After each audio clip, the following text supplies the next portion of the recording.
পাবনার সীমান্ত সংলগ্ন কুষ্টিয়ার কুমারখালীর চর সাদিপুর ইউনিয়ন পরিষদের চেয়ারম্যান ও আওয়ামী লীগ নেতা মেছের আলী খাঁর বিরুদ্ধে বিভিন্ন অনিয়ম দুর্নীতির অভিযোগ উঠেছে।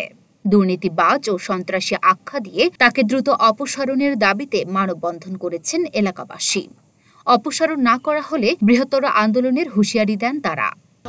আপনারা ইতিমধ্যে অবগত হয়েছেন যে আমাদের এই চর সাদিপুর ইউনিয়নের সাবেক এবং বর্তমান চেয়ারম্যান বিভিন্ন সময় বিভিন্ন মাধ্যমে দুর্নীতি করে এই ইউনিয়নকে একটি দুর্নীতিবাজ ইউনিয়নে পরিণত করেছেন।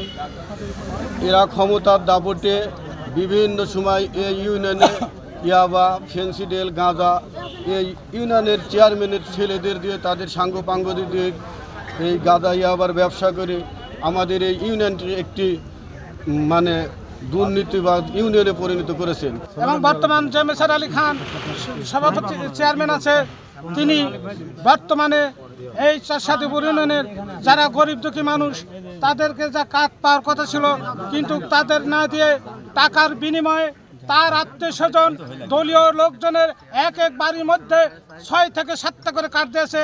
এই দেশে গরিব মানুষ, এই সাদিপুর ইউনিয়নের গরিব মানুষ এই বিধবা ভাতা এবং বিজেপি কার্ড অন্যান্য ভাতা থেকে বঞ্চিত হয়েছে।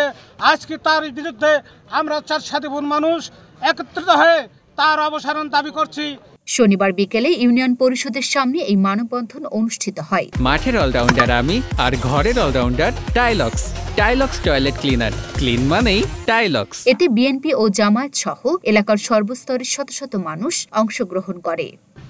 সরকারি যে সমস্ত সহযোগিতা মানুষকে দেওয়া হচ্ছে সেগুলি সম্পূর্ণ অন্যায়ভাবে টাকা পয়সা নিয়ে এই কার্ডগুলি দেওয়া হচ্ছে এবং যে প্রকৃতভাবে পাওয়ার উপযুক্ত তারা পাচ্ছে না। যে কথা ইউনিয়ন পরিষদ কেন্দ্রিক গণমানুষের ব্যাপারে যে দুর্নীতি, যেটা আমার সাবেক চেয়ারম্যান সাহেব বলছেন, এবং খুনি হাসিনা যাওয়ার পরে আমরা ইউনিয়নকে স্বাভাবিক মনে করতেছিলাম, কিন্তু সাম্প্রতিক সাধারণ মানুষেরা ইউনিয়নে তাদের দাবি দেওয়া নিয়ে কোনো দাবি তারা করতে পারে না। সাম্প্রতিক যে সমস্ত সন্ত্রাসীরা ইউনিয়ন থেকে পালানোর কথা ছিল তাদেরকে নিয়ে আমাদের প্রধান সমস্যা এই আওয়ামী লীগের এই চেয়ারম্যান সাবেক এবং বর্তমান যে সমস্ত আওয়ামী লীগের সন্ত্রাসীরা আছে তাদেরকে নিয়ে তিনি এই ইউনিয়নে তার দাপট দেখায় এবং আমাদের সাধারণ মানুষের প্রতি সে জুলুম নির্যাতন শুরু করেছে। এটা আপনাদের মাধ্যম দিয়ে খুব দ্রুত আমরা তার বিচার কামনা করি। জামায়াত নেতা ওবায়দুর রহমান খানের পরিচালনায় মানববন্ধনে ইউনিয়ন বিএনপির সাবেক সভাপতি ফয়েজ উদ্দিন বিশ্বাস, ইউনিয়নের সাবেক চেয়ারম্যান জাহাঙ্গীর আলম বয়েন, জামায়াত নেতা ইকবাল হুসাইন, চর সাদিপুর ইউনিয়ন বিএনপির সভাপতি আব্দুল মজিদ সহ অনেকেই বক্তব্য দেন। এ বিষয়ে কথা বলার জন্য চর সাদিপুর ইউনিয়ন পরিষদের চেয়ারম্যান মেছের আলী খাঁর মুঠোফোনে একাধিকবার কল করলেও তিনি রিসিভ করেননি। আমরা পবিত্র কালাম থেকে তেলাওয়াত শুনব। লুনা আফরোজ নিপা, ঢাকা পোস্ট। আসসালামু আলাইকুম ওয়া রাহমাতুল্লাহ।